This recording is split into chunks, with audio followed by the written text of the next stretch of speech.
ये ये ये हैदराबाद से है, ये हैदराबाद से हैं। ये आप ये हैदराबाद से है। ये तो ये महाराज जी अपने मेरठ से है। ये जो रामदत्त जी वैष्णो है ना, ये वैसे अब शादी वादी नहीं की, वो विश्व हिंदू परिषद में रहते हैं कई, जैसे शादी नहीं करके सेवा भाव से।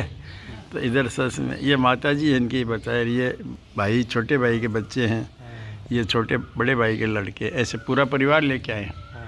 इनका महाराज सीकर आने का विचार था। हाँ ये सीकर, और इन्होंने मेरे पास पुस्तक है सादिक संजीवनी है, तो 8,000 रुपये जमा करा रखे हैं कि सादिक संजीवनी है महाराज जी की बातें। फिर मेरिट फिर ये बोले सीकर आ रहा हूँ मैं। फिर इनको पता लगा यहाँ, तो बोले पूरे परिवार को यहाँ लेके सुबह जल्दी गाड़ी से अपनी निजी गाड़ी लेके आए।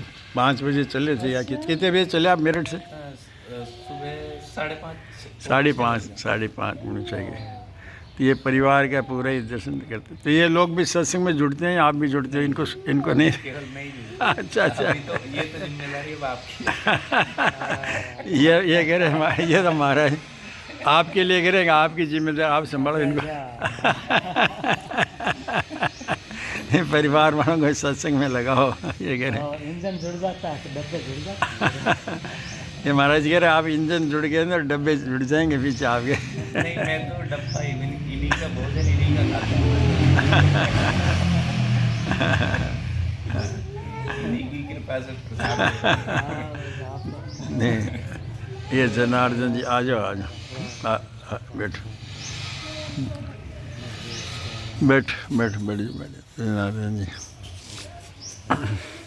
बोलो। और कोई बात आपके, किसी की कोई बात है? हमें माता जी आपको कोई बात पूछनी है तो पूछ लो, कोई या विचार हो आपका तो। क्या कह रहे? सब बाल बच्चे परिवार सब सुखी रहे हैं। उनको भी आशीर्वाद है और रामदत्त जी को।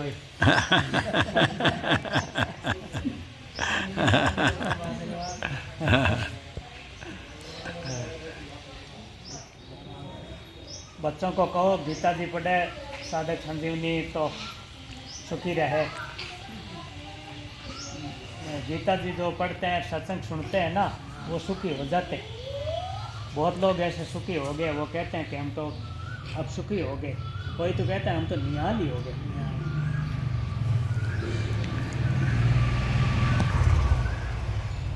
आप हैदराबाद से यहाँ गीता भवन में आए हुए हैं? हाँ, कई दिनों से पहले से आए हुए। बढ़िया। बढ़िया।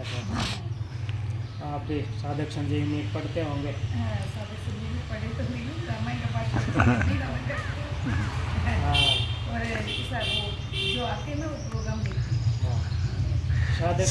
पढ़ने से रामायण का अर्थ खुलता है। महाराज कह रहे हैं साधक संजीवनी पढ़ने से रामायण का अर्थ खुलता है। साधक संजीवनी पढ़ोगे तो अलग नहीं है, उससे आपके रामायण का अर्थ खुलेगा।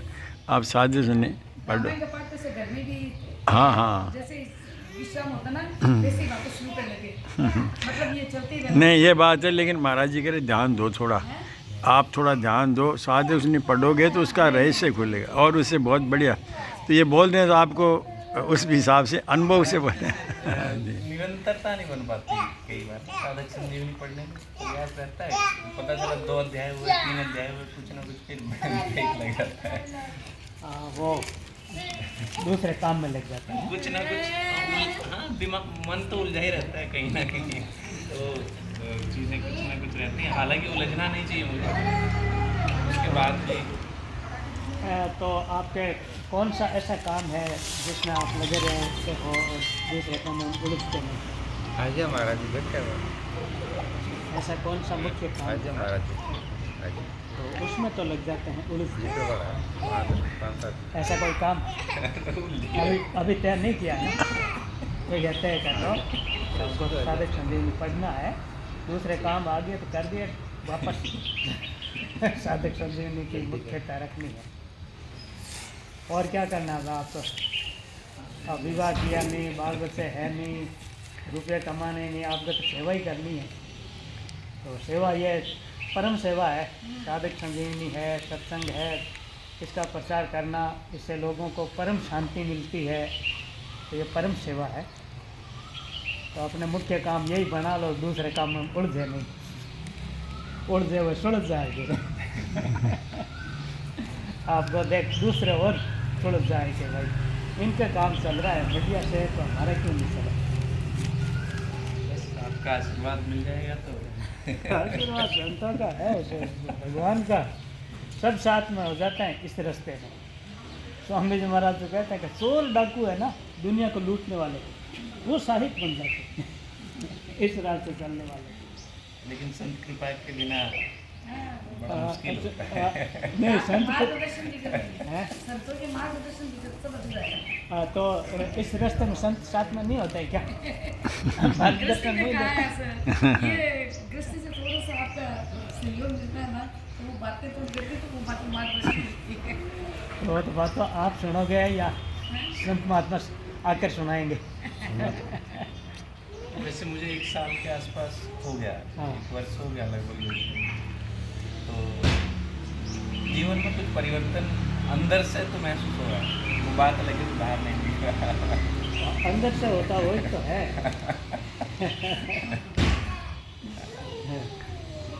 भीतर का सुख